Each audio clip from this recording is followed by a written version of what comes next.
안녕하세요. 투자하는 아재입니다. 오늘은 DCF 가치평가에 대해서 이야기하겠습니다. 시작에 앞서 구독과 좋아요, 알림 설정은 사랑입니다. 제가 적정 주가에 관한 영상을 만들 때 가치평가에 대한 중요성과 어떻게 하면 가치평가를 구독자분들이 쉽게 접할 수 있도록 이야기를 할까, 이런 부분들에 대해서 초점을 두고 이야기를 했는데요. PER, PBR, ROE, PEG, 그리고 EVA, EBITDA, 이런 상대적인 가치평가의 방법이 있는 반면에 DCF, Discounted Cash Flow, 이런 절대적 가치평가의 방법이 있습니다. 사실상 DCF는 어느 정도 공부가 되신 분들이 하셔야 되는 가치평가예요. 시장의 심리보다는 개인적인 주관이 들어가 있는 가치평가이기 때문에 자칫 잘못하면 결과치가 크게 차이가 날 수가 있는 부분들이 있거든요. 그래서 저희 개인적인 생각으로는 상대적인 가치평가에 어느 정도 익숙해지신 분들이, 그리고 어느 정도 공부가 좀 되신 분들이 하셨으면 좋겠고, 그런 과정에서 DCF 가치평가를 설명하기에 앞서서 재무에 대한 부분들을 이야기하려고 노력을 했는데, 재무제표 분석에 대한 부분들을 관심을 안 가져주시더라고요. 그래서 일단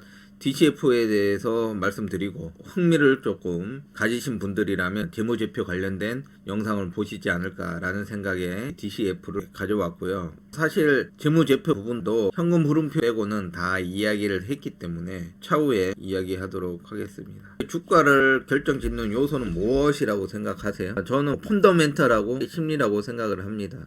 펀더멘탈이라고 하면 그 기업이 영위하는 산업의 미래성, 성장성, 이익성, 경영자의 마인드, 그리고 리스크적인 부분의 기업의 안정성, 이런 것들을 총칭하는 그런 부분들이라고 펀더멘탈은 생각해 볼 수가 있고요. 이러한 펀더멘탈은 우리가 공부하고 노력해서 어느 정도 이해할 수 있는 그런 부분들이라고 생각이 들지만, 사실상 심리적인 부분은 굉장히 예측하기가 어렵다고 생각을 합니다. 저희 영상에서 여러 번 강조했던 사업보고서 보는 것은 기업의 펀더멘탈을 익히는데 아주 기본적인 부분이라고 생각을 합니다. 재무에 관한 내용도 나와 있고, 기업의 영위하는 사업, 제품, 그리고 앞으로의 미래성까지도 엿볼 수 있기 때문에, 사실 사업보고서 안 보고 리포터를 많이 보시는 분들도 있어요. 근데 리포트는 애널리스트의 개인적인 견해가 들어가 있을 수도 있고, 기관들의 입장들이 나올 수 있기 때문에 또 사업보고서를 보고 전체적인 틀을 아시고 난 다음에 리포트를 보시는 거를 저는 추천드리고 있거든요. 그래서 사업보고서가 기본이 됩니다. 그리고 우리가 조금 더 고차원적인 가치평가를 하기 위해서는 전 DCF가 필요하다고 생각을 하고요.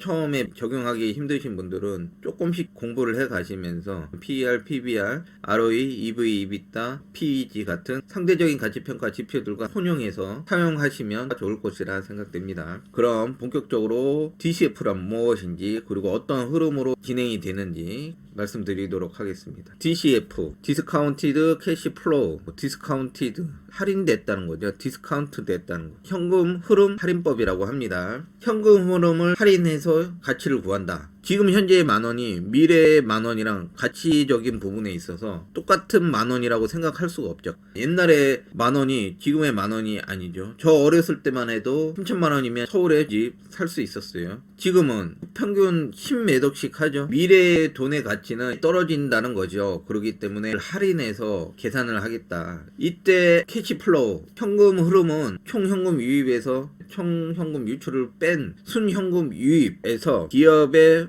영업활동 유지를 하면서 자유롭게 사용할 수 있는 FCF, 프리 캐시 플로우를 이야기를 하는 거고요. 그래서 DCF 가치 산정의 방법은 할인율을 적용하게 됩니다. 이런 할인율에는 두 가지 방법이 있습니다. 이 이자율을 적용한 것과 적용하지 않는 것, 이렇게 나눠 볼 수 있는데요. 뒤에서 추가로 얘기하겠지만 코스트 오브 에쿼, 웩, 이러한 두 종류의 할인율이 적용된다. 이자를 적용하지 않는 레버드 프리캐시 플로어는 코스트 오브 에쿼티를 사용하고요. 언레버드 프리캐시 플로어는 이자율을 적용하는 웩, WACC를 적용합니다. 제가 뒤에 보여드릴 DCF 모델은 코스트 오브 에쿼티 할인법을 적용한 DCF 모델입니다. 이건 제가 만든 것은 아니고요. 월투가 님께서 공유해 주신 DCF 모델입니다. 월투가 님께서는 월가에서 애널리스트로 활동을 하시다가 지금은 유튜브 활동을 접으신 분입니다. 아주 친절하게 DCF에 대해서 공유를 해 주셨어요. 제가 밑에 댓글에 내용을 남겨 놓을 테니까 활용해 주시기 바랍니다. 그러면 DCF 계산을 어떻게 하는지에 대해서 이야기해 보도록 하겠습니다. 현재 FCF, 프리캐시 플로우, 잉여 현금 흐름을 기준으로 해서 5년 또는 10년, 요거는 개개인이 결정을 하시면 돼요. 저 같은 경우는 10년을 합니다. 그래서 10년 동안의 잉여 현금 흐름을 예측을 합니다. 어떻게 잉여 현금 흐름을 예측을 하느냐? 첫 번째는 매출을 예측을 해야 되는데, 과거에 이 기업의 점유율, 그리고 산업의 위치, 이런 것들을 생각을 하시면 이 기업에 속하는 산업이 어느 정도로 미래에 성장을 할 것인지 예측해보고, 마켓에서 얼마의 쉐어, 점유율을 가지고 있을지에 대한 성장성들을 고려하면 이 기업의 매출 성장성이 나오게 됩니다. 이러한 것들을 활용해서 잉여 현금 흐름을 예측해 볼 수 있고요. 그리고 우리가 정한 5년, 10년 이후에 기업의 할인율은 터미널 밸류, 영구 잔존 가치라고 일반적으로 3% 정도 잡는다고 생각하시면 돼요. 자기가 예측을 어느 정도는 할 수 있겠지만 정확하게 맞지는 않겠죠.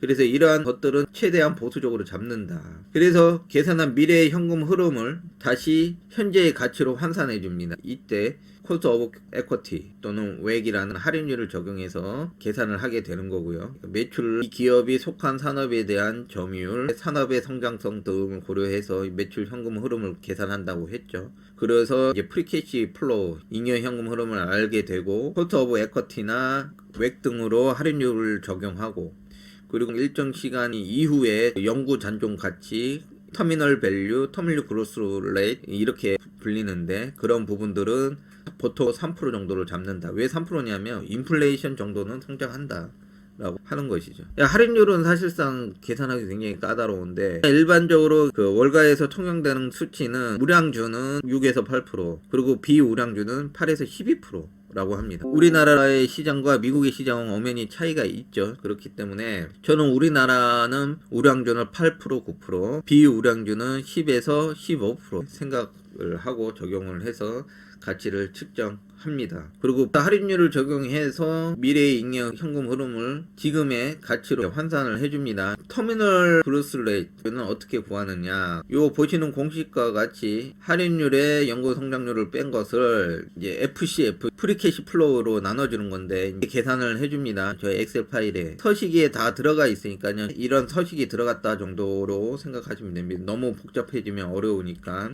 관심 있으신 분은 일일이 공부하시면 되는 거고요. 그리고 여기서 한 가지 중요한 게 있는데, 초보 가치평가자들은 가격, 주가를 생각하는 개념을 정확하게 알고 계셔야 됩니다. 예를 들어서 피자 한 판이 있다고 해요. 피자 한 판에 3만원이라고 합니다. 이거를 10조각 냈어요. 그러면 하나에 3,000원씩이 되겠죠. 그러면 100조각 냈어요. 그러면 하나에 300원씩이 될 겁니다. 하나에 300원이라고 해서 가격이 시총이 싼 거는 아닙니다. 만약에 만원짜리 피자를 10번 나눴다고 하면 1,000원이잖아요. 실제 가격은 만원, 3만원 이렇게 차이가 나지만 1,000원짜리가 비싼 피자 조각이라고 생각하시면 안 된다는 거죠. 300원짜리가 실제 가격은 비싼 피자일 수 있는 것이죠. 그래서 자사주 매각, 자사주 소각이라고 하는데, 주식수를 기업에 남은 잉여 현금들로 매입을 해서 없애는 겁니다. 그러면 이 주식수가 점점 줄어들어 가면서 실질적으로 기업의 가격이 점점 올라가는 것이죠. 이런 부분들을 이해하고 가셔야 됩니다. 그래서 가치를 다시 발행한 주식수로 나눠줘서 한 주당 적정 가격을 구해야 되는 것입니다. 엑셀 내용들을 이해를 하시면 적정 가격을 구하실 수가 있습니다. 저는 삼성전자를 구했는데, 삼성전자가 사이클 있는 산업이다 보니까 지금은 조금 안 좋지만 2023년도에 말부터는 성장해서 2024년도에 많이 성장하고 다시 25년도, 26년도, 27년도 이렇게 해서 이 데이터가 나왔고요. 지금 내재 가치는 36만 9,492원. 그 현재 며칠 전 실리콘밸리 뱅크 파산 때문에 주가가 5만 9천원까지 떨어졌죠. 내재 가치 대비 현재 가치는 마이너스 84%다. 굉장히 저평가 구간에 있다, 이렇게 생각을 하는 거고요. 이런 부분들을 상대평가 가치 지표랑 이제 비교를 해보시면 확률이 조금 더 높은 가치평가를 하실 수 있을 거라 생각이 들고요. 제가 댓글에 남겨놓은 것을 활용해서 한번 해보세요. 해보시고 이해가 안 되시면 재무제표에 대해서 조금은 공부를 하셔야 될 필요성이 있다고 생각이 됩니다. 이상입니다. 구독과 좋아요, 알림 설정은 사랑입니다.